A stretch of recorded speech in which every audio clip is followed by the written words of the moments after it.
Halo Sobat Mania, kembali lagi di BRC Official, ada kabar menarik nih mengenai. Sejak awal musim Super League 2025/2026, nama Victor Luiz menjadi sosok paling vital di PSM Makassar. Bek asal Brasil itu, bukan hanya kokoh dalam bertahan, tetapi juga agresif membantu serangan dari sektor kiri. Begitu menonjolnya penampilan Victor Luiz, ia bahkan terpilih sebagai pemain terbaik dalam 3 pekan beruntun. Bagi pelatih Bernardo Tavares, Victor Luiz adalah senjata rahasia yang sering memecah kebuntuan. Bahkan ketika Luiz mengalami cedera ringan, Tavares tetap memaksanya turun sebagai starter di laga melawan Semen Padang. Keputusan itu menunjukkan betapa PSM sangat bergantung padanya. PSM krisis bek kiri. Kondisi ini mengungkap kelemahan klasik PSM, yakni ketiadaan pelapis murni di sektor kiri. Nama-nama seperti Syahrul Lassinari dan Dava Salman, memang bisa dimainkan sebagai bek sayap, tetapi keduanya lebih nyaman beroperasi di kanan. Praktis, PSM menjadi sangat Victor Luiz sentris dalam mengatur pola permainan di sisi kiri. Hal itu terlihat jelas ketika Luiz tampil penuh. Ia bukan sekadar mengawal pertahanan, tetapi juga rajin menusuk ke kotak penalti lawan. Banyak peluang emas PSM lahir dari tusukan dan crossingnya.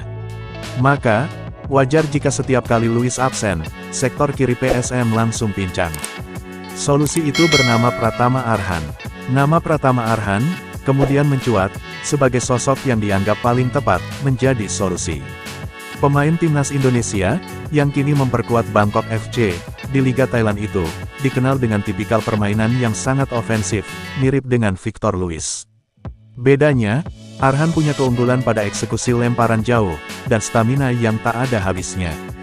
Jika benar bergabung, Arhan bukan hanya bisa menjadi pelapis sepadan.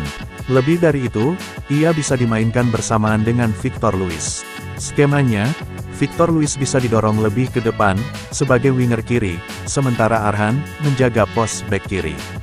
Pola ini akan membuat sisi kiri PSM lebih hidup, cepat, dan tajam. Bayangkan duet keduanya, Arhan dengan kemampuan bertahan dan overlapnya, Luiz dengan kelincahan menusuk ke jantung pertahanan lawan. Kombinasi ini bisa memberi PSM variasi serangan baru, yang selama ini sangat dirindukan. Analisis taktik, opsi fleksibel untuk Tavares. Jika Bernardo Tavares benar-benar mendapatkan Arhan, setidaknya ada 3 opsi, skema yang bisa dijalankan. 1. 4-3-3 klasik dengan Luiz jadi winger kiri. Arhan menempati bek kiri, sementara Luiz maju lebih tinggi di sayap. Kombinasi ini memberi keseimbangan antara bertahan dan menyerang. 2-3-5-2 dengan Luiz dan Arhan di sayap kiri. Luiz bisa berperan sebagai wingback, sementara Arhan mengawal lebih ke belakang. Ini memberi keleluasaan PSM untuk bermain dengan 3 bek tengah. 3. Rotasi padat untuk menjaga kebugaran. Dengan jadwal kompetisi yang padat, Luiz dan Arhan bisa saling mengisi posisi, sehingga beban tak lagi bertumpu hanya pada satu pemain. Fleksibilitas inilah yang saat ini tidak dimiliki PSM. Tavares selalu pusing jika Luiz absen. Kehadiran Arhan bisa menjadi jawaban, sekaligus memperkaya opsi strategi. Masalah regulasi dan bursa transfer. Namun, ada kendala besar.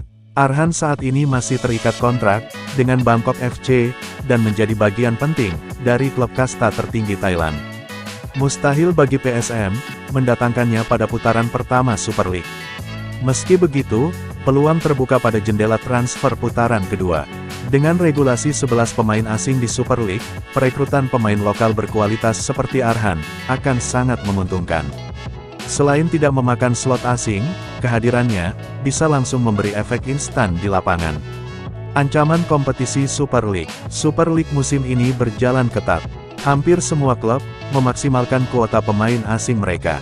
PSM memang sudah mendatangkan pemain serba bisa, Gladson Paixão, yang bisa bermain sebagai bek tengah dan gelandang bertahan.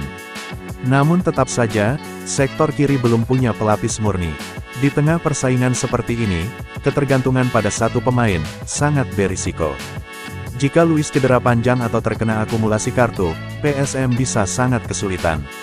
Itulah sebabnya, wacana menghadirkan Arhan semakin masuk akal. Pertanyaannya kini, Apakah manajemen PSM benar-benar akan bergerak pada jendela transfer kedua untuk merekrut Pratama Arhan?